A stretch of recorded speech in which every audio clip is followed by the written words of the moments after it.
और यहाँ उपस्थित सभी पार्टी के अलग अलग मोर्चों के पदाधिकारी, पत्रकार मित्रों और उपस्थित सभी भाई और बहनों,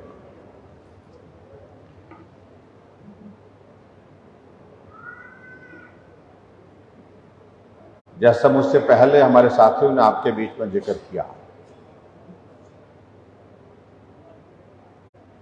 आदरणीय नरेंद्र मोदी जी के नेतृत्व में केंद्र सरकार के 9 वर्ष का कार्यकाल पूरा हुआ और 9 वर्ष का कार्यकाल पूरा होने के बाद हम एक दशक में प्रवेश कर रहे हैं और दशक में प्रवेश करने के साथ साथ में हम अगले दशक की दस्तक भी दे रहे हैं।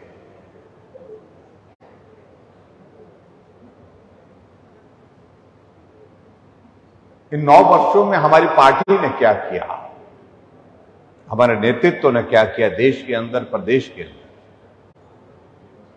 उन सारी बातों को लोगों तक पहुंचाने का जिम्मा हम सब लोगों का लगाया है। उसके निमित्त हम सब लोग आप यहां पर एकत्रित हैं।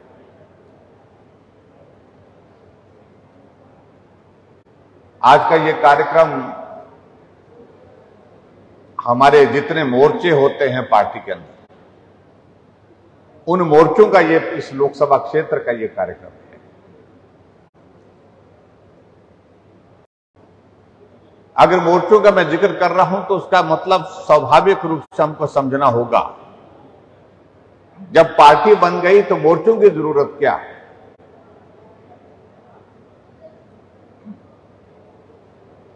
पार्टी तो चल रही है, ये मोर्चों को बना करके पार्टी में क्या मिलेगा।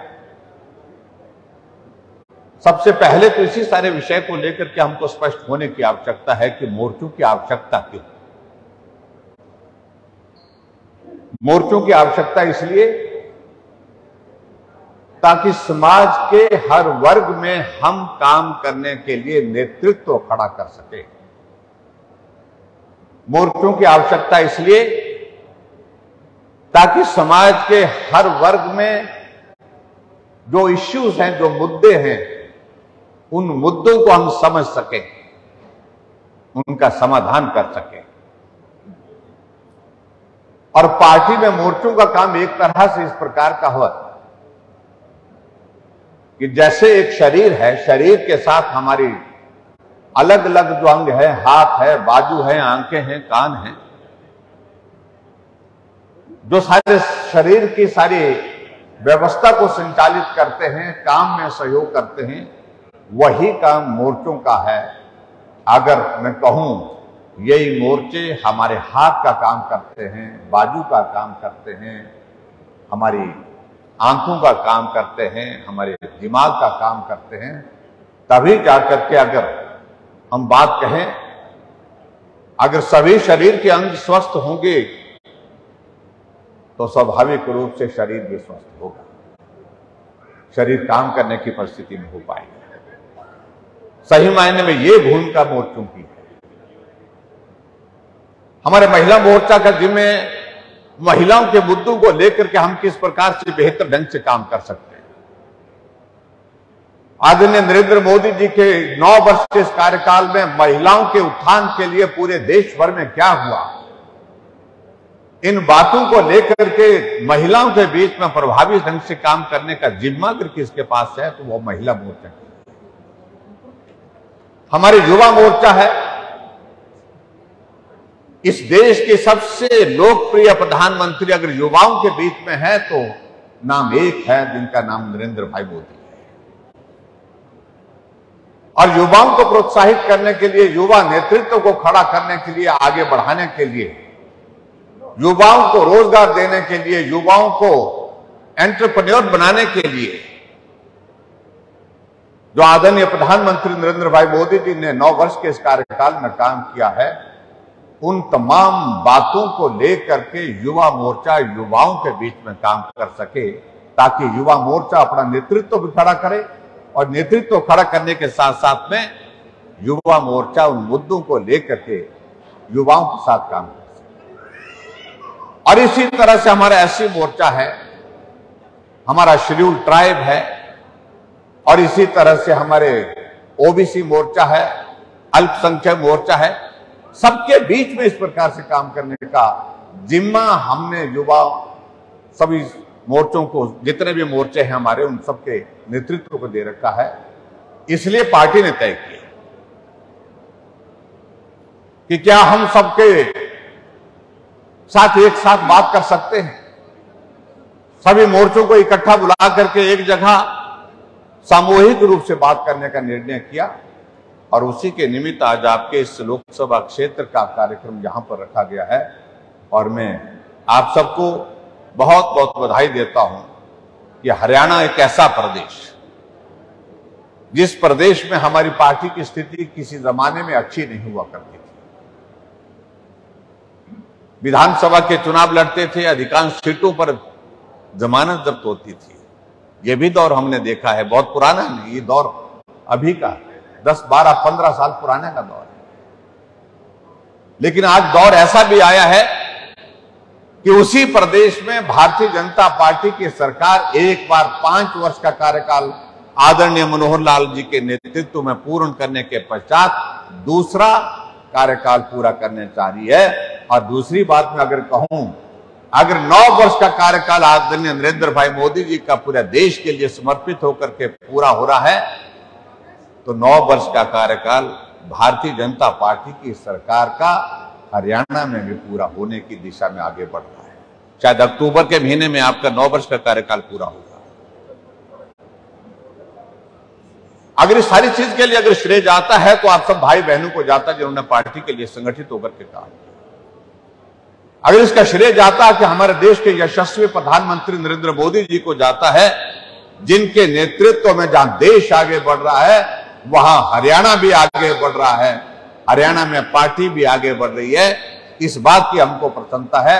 इसके लिए मैं आप सबको बहुत बहुत बधाई देता हूं, बहुत बहुत शुभकामनाएं देता हूं। मित्रों, बहुत लंबी बात कहने का मुझे लगता कि अभिप्राय नहीं। मुझसे पहले भी हमारे साथियों ने बहुत सारी बातों का जिक्र किया और एक तो यही बात कि जहां हम बात कर रहे हैं, मुझे मालूम नहीं मेरी बात कहां तक पहुंच पा रही है। पहुंचने का मतलब यह है कि आवाज इको कर रही है, जिसके कारण थोड़ी बात पूरी आपके ध्यान में आ रही है कि नहीं आ रही है मुझे मालूम नहीं, लेकिन फिर भी उसके बावजूद मैं अपनी बात कह रहा हूं। अब मैं सारे विषय को लेकर के एक जरूर कहना चाहूंगा कि सरकार, पहले भी एक सरकार इस देश में रही, 10 वर्ष का कार्यकाल उस सरकार का भी रहा बतौर प्रधानमंत्री। और उस सारी चीज को लेकर के हमको आज के इस दौर में समझना होगा, और समझना ही नहीं समझाना भी होगा कि वो दौर देश के लिए कैसा था, जब देश की पहचान नहीं थी, देश का अंतर्राष्ट्रीय स्तर पर एक सम्मान नहीं था, भारत आर्थिक दृष्टि से पिछड़ता जा रहा था, भारत में विकास के कार्य में शिथिलता आ गई थी, भ्रष्टाचार का चारों तरफ बोलबाला था उस दौर में।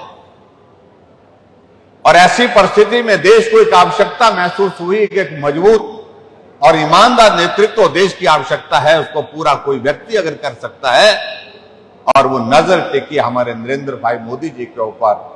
और आज हमें इस बात की खुशी है कि नरेंद्र भाई मोदी जी का 9 वर्ष का कार्यकाल पूरा हुआ है और 10 वर्ष का कार्यकाल पूरा होने जा रहा है आने वाले समय में। लेकिन 9 वर्ष के कार्यकाल में कोई उंगली उठा करके नहीं कह सकता है कि इस नेतृत्व में कोई दोष।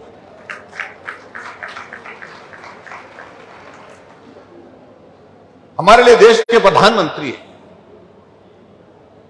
लेकिन दुनिया के सामने उनका रसूख, उनकी पहचान, उनका सम्मान किस कदर बड़ा है, आप कल्पना कर सकते हैं।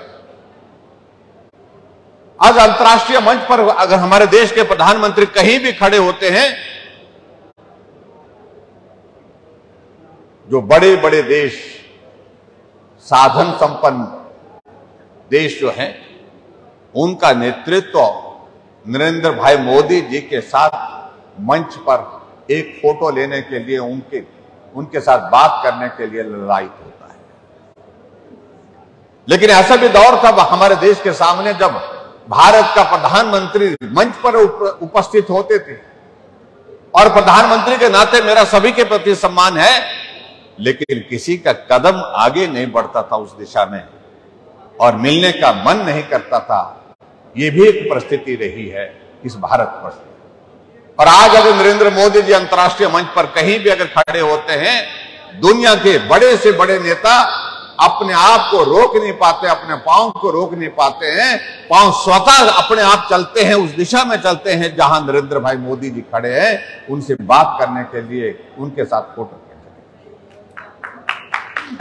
आज अमेरिका के राष्ट्रपति कहते हैं, बाइडेन कहते हैं कि आपकी लोकप्रियता इस प्रकार से है कि मेरा मन करता है कि मैं आपका ऑटोग्राफ दूं। ये छोटा विषय है। और भारत के प्रधानमंत्री को निमंत्रण देते हैं कि आप अमेरिका आइए और हम आपको जो है डिनर देना चाहते हैं, हम आपका सम्मान करना चाहते हैं। और बहुत बड़ी संख्या में लोगों का दबाव है कि हम भी उस कार्यक्रम का हिस्सा बनना चाहते हैं। ये नरेंद्र भाई मोदी जी की एक पहचान है। आज ऑस्ट्रेलिया के प्राइम मिनिस्टर नरेंद्र भाई मोदी जी को कहते हैं कि you are the boss, Modi is the boss. आप कल्पना करिए किस प्रकार से हमारे देश के नेतृत्व की पहचान अंतर्राष्ट्रीय मंच पर है। और उसी तरह से आगे बढ़कर के हम बात कहें कि एक देश, भले देश छोटा है, लेकिन उसके बावजूद जब प्रधानमंत्री जी वहां जाते हैं तो प्रधानमंत्री नरेंद्र भाई मोदी जी का भारत की संस्कृति के अनुरूप पांव छू करके उनका अभिवादन, उनका सम्मान करने के लिए वहां पर एयरपोर्ट पे खड़े होते हैं। एक बहुत बड़ा संदेश उस बात का पूरे देश और पूरी दुनिया में। ये सहज रूप से ये सारी बातें नहीं है। ये सारी बातों का हम जिक्र इसलिए कर रहे हैं कि नेतृत्व में क्षमता अगर है तो नाम एक है, नरेंद्र मोदी जी। आज दुनिया के जितने भी हमारे एजेंसीज हैं जो लोकप्रियता और सारी लीडरशिप के मामले में पॉलिटिकल एनालिसिस करते हैं, सर्वेक्षण करते हैं, सर्वेक्षण में एक ही चीज आती है कि दुनिया का सबसे लोकप्रिय नेता कौन है, तो नाम एक आता है, नरेंद्र मोदी। और दुनिया का सबसे लोकप्रिय नेता होने के साथ साथ से सबसे मजबूत नेता कौन है, तो नाम एक आता है, नरेंद्र मोदी। यह हमारे लिए सौभाग्य की बात है। मित्रों, मैं इस बात को भी जिक्र करना चाहूंगा, जब 2014 में आदरणीय प्रधानमंत्री नरेंद्र मोदी जी प्रधानमंत्री बने, पूरे देश के सामने उन्होंने एक आग्रह किया, और वह एक आग्रह किया कि आओ, सबसे मैं विनम्र निवेदन करना चाहता हूं, जिनका बैंक में खाता है वो तो ठीक है, लेकिन जिनका खाता नहीं है वो खाता खोले। हमारे विपक्ष के मित्रों ने बहुत परिहास किया उस बात का, बहुत मजाक किया उस बात का कि ऐसे कैसे प्रधानमंत्री और खाता खोलने के लिए बोल रहे, खाता खोल भी देंगे तो पैसे कौन डालेगा। नरेंद्र मोदी जी ने कहा कि पैसे डालने का विषय नहीं है, मैं कह रहा हूं कि खाता खोलना चाहिए। वो इसलिए खोलना चाहिए कि इसी देश के एक प्रधानमंत्री ऐसे भी रहे जो हमेशा इस बात का जिक्र करते रहते थे कि अगर मैं 1 रुपए विकास के लिए भेजता हूं, जहां वो पहुंचना होता है वहां पहुंचते पहुंचते सिर्फ 15 पैसे उसमें से बच पाते। लेकिन आज देश में अगर हम खाते खोलने की बात करें, लगभग 48.5 करोड़ खाते खोले गए बैंक खाते में, और 2 लाख करोड़ से ज्यादा पैसा उन खातों में जमा है। और 2 लाख करोड़ के जमा होने के साथ साथ में सबसे महत्वपूर्ण चीज इसमें यह है कि अगर आज नरेंद्र मोदी जी अगर 1 रुपए वहां से भेजते हैं तो लाभार्थी के पास 1 रुपए मिलता है, 1 रुपए उसके खाते में। पारदर्शिता लाने की व्यवस्था को खड़ा किया। कठिन काम था, मुश्किल काम था, लेकिन उसके बावजूद भी उस काम को करके दिखाया। और उसी तरह से आगे बढ़कर के हम इस बात को भी जरूर कहना चाहेंगे आप सबके बीच में,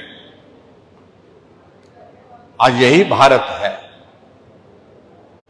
जिस भारत के सामने बहुत बड़े संकट थे, और एक संकट कोविड का आया, ऐसा संकट आया, उस संकट के दौरान बहुत दहशत का एक माहौल था। पूरी दुनिया में इस बात को लेकर के चर्चा थी कि हम तो इंतजाम कर लेंगे, जो साधन संपन्न देश थे, लेकिन भारत कैसे निपटेगा, 135 करोड़ का भारत इस संकट से कैसे निपटेगा, और चिंता का विषय था। लेकिन आज हमें इस बात की खुशी है, ये वही भारत है जिसके बारे में पूरे दुनिया ने चिंता की थी। वो साधन संपन्न देश, वो भी टिप्पणी करते थे, लेकिन हमारे देश के प्रधानमंत्री नरेंद्र मोदी जी ने एक बात कही कि संकट बड़ा है, कठिन दौर है, लेकिन उसके बावजूद हम हिम्मत के साथ इसका सामना करेंगे, और सामना किया। ये वो भारत है जब कहा गया कि लॉकडाउन है तो पूरा लॉकडाउन हुआ। ये भारत है जब प्रधानमंत्री जी ने कहा कि थाली बजाओ तो थाली बजाई, प्रधानमंत्री जी ने कहा ताली बजाओ तो ताली बजाई। कोई देश में, किसी दुनिया में, किसी देश में यह परिस्थिति नहीं कि देश के प्रधानमंत्री किसी बात का जिक्र कर सके और उसका पालन नीचे के स्तर पर, गांव-गांव में, घर-घर में लोग करने के लिए आगे बढ़ करके मदद करें। लेकिन ये हुआ भारत में। और कोविड के संकट से बाहर निकालने के लिए अपने देश के अंदर अपने साइंटिस्ट के माध्यम से वैक्सीन बना करके तैयार की, और भारत पूरी दुनिया में एकमात्र देश है जिस देश ने 220 करोड़ से ज्यादा कोविड की डोजेज लगाने में सफलता की। अगर आज हम इस प्रकार से यहां पर बैठे हैं, बिना मास्क के बैठे हैं, बिना सोशल डिस्टेंसिंग के बैठे हैं, ये योगदान उस वैक्सीन का है जो वैक्सीन आप सबको लगी है, और उस वैक्सीन के माध्यम से सब लोग सुरक्षित होकर के यहां पर आज के इस कार्यक्रम में उपस्थित हैं। बहुत सारी चीजों का हम जिक्र कर सकते हैं भाई और बहनों।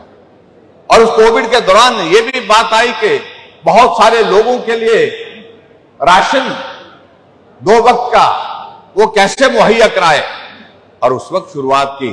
और आज भी मुझे इस बात की खुशी है कि 80 करोड़ परिवारों को, आज भी लोग 80 करोड़ लोगों को भारत के अंदर मुफ्त राशन की व्यवस्था अगर की है तो वो नरेंद्र भाई मोदी जी ने की है। यहां पर मातृशक्ति हमारी बैठी है। स्वच्छता की बात तो हम कहते थे, लेकिन घर में टॉयलेट कितने थे? हमने इस बात को अपनी आंखों के सामने देखा है कि ऐसे दृश्य से आदमी बहुत परेशान हो जाता था, और गांव में रह करके बहुत संकट का दौर होता था वो, जब टॉयलेट घर में नहीं होता था। और ऐसे में आदरणीय प्रधानमंत्री नरेंद्र मोदी जी ने शुरुआत की कि हर घर में शौचालय होना चाहिए। और आज हमें इस बात की खुशी है कि 9 वर्ष के कार्यकाल में 3.5 करोड़ से ज्यादा शौचालय बना करके, इज्जत घर जिसको हम कहते हैं, इज्जत घर बना करके भारत की बहुत बड़ी एक समस्या का समाधान किया। स्वच्छता भी ठीक हुई, और उसके साथ माताओं बहनों का इज्जत के सारे विषय को लेकर के भी गंभीरता से उस दिशा में प्रयास हुआ, सफलता हासिल की है। और मैं ये बात जरूर कहना चाहता हूं, 12 करोड़ शौचालय भारत के अंदर बन करके तैयार हुए, और 12 करोड़ शौचालय के माध्यम से कितने लोगों को राहत हुई, इस बात की कल्पना आप स्वयं कर सकते हैं। हर व्यक्ति का अपना घर होना चाहिए, यह भी एक सपना था। इस सपने को साकार करने के लिए आदरणीय प्रधानमंत्री जी ने एक शुरुआत की कि मनुष्य जो भी भारत के अंदर रहता है कि उसका अपना घर का सपना को साकार करने के लिए हमको मदद करनी चाहिए। और उस दृष्टि से 3.5 करोड़ से 3.5 करोड़ से ज्यादा मकान गरीब लोगों को बना करके दिए, पक्के मकान बना करके दिए। और उसमें भी बहुत दिलचस्प बात है कि 70% मकान महिलाओं के नाम पर किए, ताकि उनको भी अनुभूति इस बात की हो कि अगर ये मकान बना है तो हम इसके मालिक हैं। उस दृष्टि से काम हुआ है।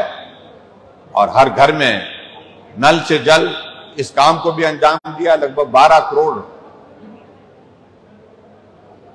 नल से जल देने के काम जो है वो भारत के अंदर हुआ है। उसमें बहुत बड़ी एक एक कंट्रीब्यूशन रही है। हम बहुत सारी चीजों का जिक्र कर सकते हैं। अगर हम स्वास्थ्य के क्षेत्र में अगर बात कहें तो आयुष्मान भारत हर एक भारतवासी के जीवन में ऐसा एक वरदान साबित हुआ। बीमारी किसी भी व्यक्ति को हो सकती है, गंभीर हो सकती है, और ऐसी परिस्थिति में उसके इलाज की व्यवस्था करना सरकार ने अपना जिम्मा लिया, और उस जिम्मे के मुताबिक भारत के हर नागरिक को 5 लाख रुपए का हेल्थ कवर आयुष्मान भारत के अंतर्गत जो दिया गया, और उसके माध्यम से करोड़ों लोगों के जीवन को गंभीर बीमारियों के उस संकट से बाहर निकालने के लिए एक मदद हुई।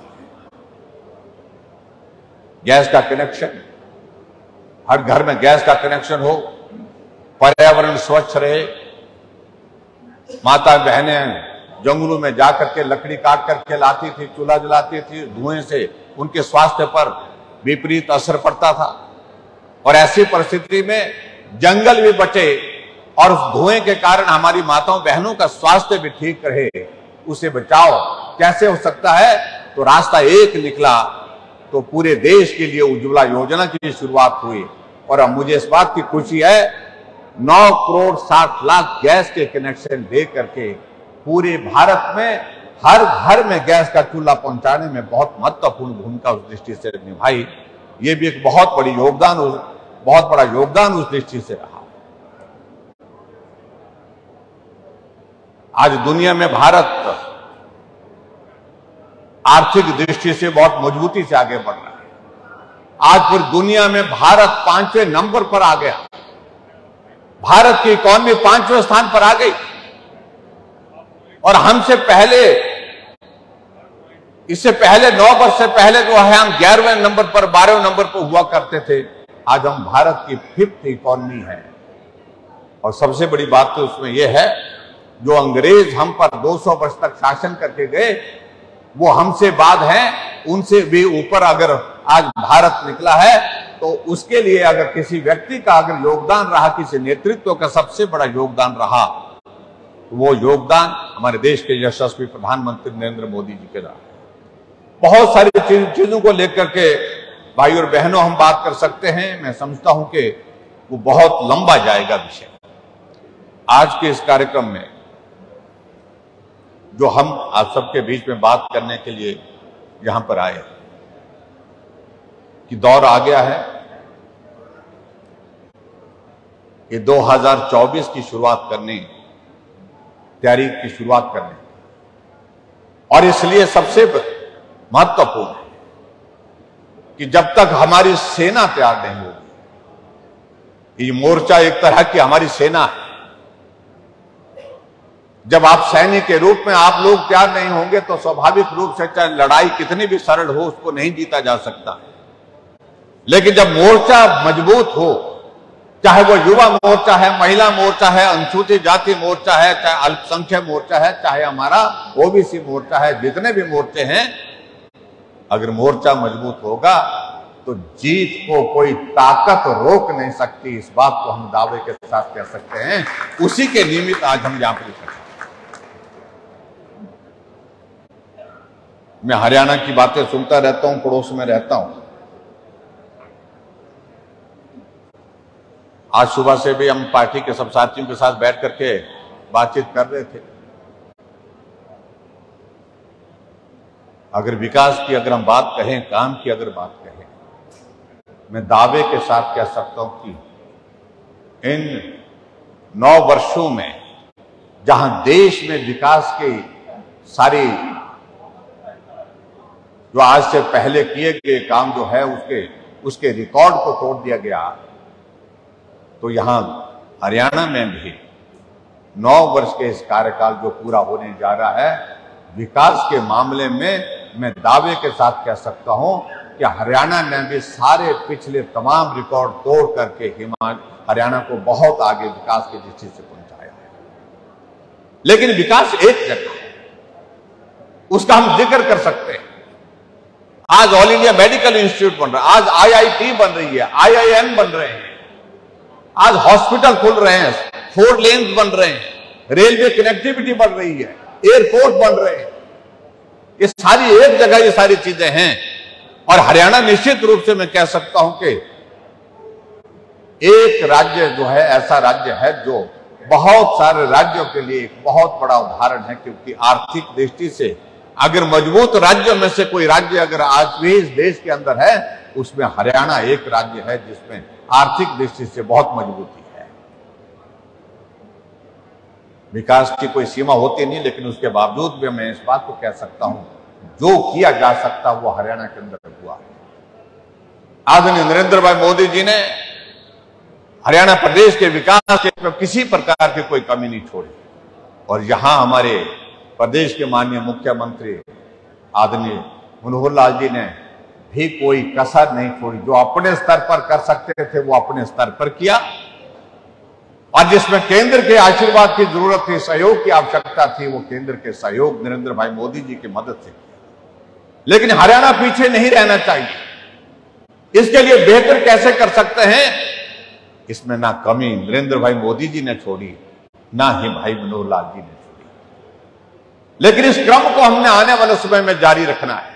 आने वाले समय में यह हरियाणा का 1 दशक का कार्यकाल पूरा हो रहा है, केंद्र में नरेंद्र भाई मोदी जी का 1 दशक का कार्यकाल पूरा हो रहा है। अगले दशक की जिम्मेवारी भी हम सबको लेनी है, उसके लिए हम सबको काम करना है। और इसलिए जो मोर्चे हैं वो मोर्चे मजबूत हो, ताकत के साथ खड़े हों, और मैदान में जब जरूरत आपके पड़ेगी तो वहां हर मोर्चे पर हम सफलतापूर्वक जीत हासिल करें, ऐसी मेरी शुभकामनाएं आप सबको है। और मुझे पूरा भरोसा है निश्चित रूप से ये हरियाणा जिस गति से आगे बढ़ रहा है, अब ये रुकने वाला नहीं है। 2014 के बाद 2019 भी हो लिया, 2019 के बाद 2024 आप पार करके छोड़ेंगे। प्रदेश में भी सरकार भाजपा की बनेगी। आने वाले समय में जब चुनाव होगा, वो चुनाव तो थोड़ा अभी 2024 के अक्टूबर में है शायद मेकल में, लेकिन उससे पहले लोकसभा के चुनाव में हरियाणा की 10 सीटें हैं, और 10 में से 10 पूरी की पूरा हरियाणा देश के लिए अपना 100% योगदान देगा, ऐसा मुझे पूरा विश्वास है। और इस विश्वास के साथ आप सब कार्यकर्ता यहां पर उपस्थित हुए, आप सबको बहुत बहुत शुभकामनाएं। और आपके इस लोकसभा क्षेत्र के माननीय सांसद महोदय जी को भी मैं बहुत बहुत बधाई देता हूं। उन्हें बहुत सफलतापूर्वक आज का कार्यक्रम, इस कार्यक्रम के आयोजन में सब साथियों को भी आभार व्यक्त करता हूं। और सांसद महोदय जी ने भी आपके इस लोकसभा क्षेत्र के लिए विकास की दृष्टि से जो किया जा सकता था, जहां जिस रूप में विकास को गति देने के लिए काम किया जा सकता, उसमें कोई कमी नहीं छोड़ी। और उसके लिए मैं सांसद श्री संजय भाटिया जी को भी बहुत बहुत बधाई देता हूं। आप सब आज के इस कार्यक्रम में यहां पर उपस्थित हुए, आप सबका बहुत